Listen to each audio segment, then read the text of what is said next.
नमो बुद्धाय जय भीम. आज आपण तक्षशिला बुद्धविहार भ्रमण क्रमांक 49 येथे धम्मसंकल्प व्यतीत करण्यासाठी आलो आणि या ठिकाणी आपल्याला रोहिणीताई भेटलेल्या आहेत आणि इतका आनंद वाटला आणि फीलिंग ब्लिसफुल तसं झालं.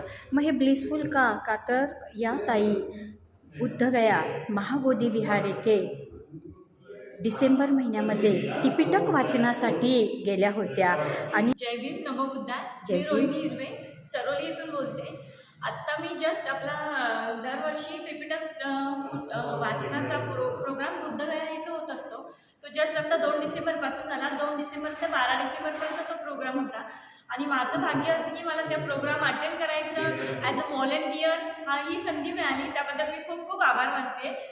आणि त्याचं ते म्हणजे त्याची स्मृती एवढी छान होती. ते वाईब्स तिकडच्या इतक्या सुंदर होत्या की तिथे जाणंच हे आपल्यासाठी खूप आहे आणि प्रत्येकाला जाताना खूप संघर्ष करावा लागतो. तसं मलाही करावं लागलं. बरोबर. माझी गाडी दुपारी 3 वाजता होती, पण ती लेट होत ती गाडी आम्हाला रात्री 3 वाजता भेटली.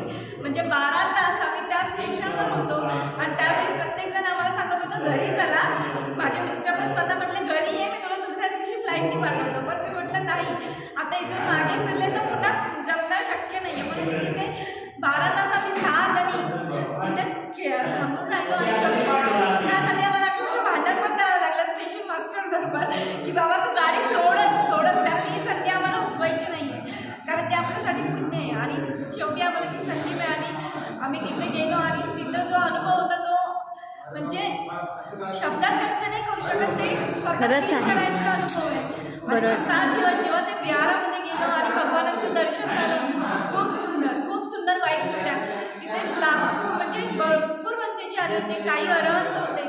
त्यांच्या सानिध्यामध्ये आपण असणं हे खूपच पुण्याची गोष्ट आहे आणि मला ती संधी मिळाली. त्याबद्दल मी स्वतःला खूप खूप आभारी मानते. आणि आता असा संकल्प घेतलाय की ज्यांना शक्य आहे त्यांना आपल्याबरोबर घेऊन जायचं, तिथे त्यांना काही अडचणी येऊ नयेत यासाठी प्रयत्न करायचा. आणि यासाठी आम्ही महाराष्ट्रातर्फे आमचा एक ग्रुप निर्माण केला आहे. त्यामध्ये ज्यांना इच्छा असेल त्यांनी नक्की जॉईन. पुढच्या वर्षी आपण सगळे मिळून नक्कीच बाबांना अनुमोदन देऊया. व्हेरी गुड ताई. खूप अभिमान वाटतोय तुमचा. तुम्ही स्वयंसेविका म्हणून तिथे गेलात. तुम्ही धम्म कार्य तिथं केलेलं आहे. जाऊन 6 डिसेंबर रोजी बाबासाहेबांना अभिवादन देखील तुम्ही केलेला आहे आणि आपल्यासाठी ही अभिमानास्पदच गोष्ट आहे. नक्कीच पुढच्या वर्षी बुद्धविहार भ्रमण पाली भाषा धम्मलिपी अभ्यास ग्रुप वतीने आपण सर्वजण व्हॉलेंटियर म्हणून तुमच्यासोबत आहोत असं मी बोलते आणि थांबते.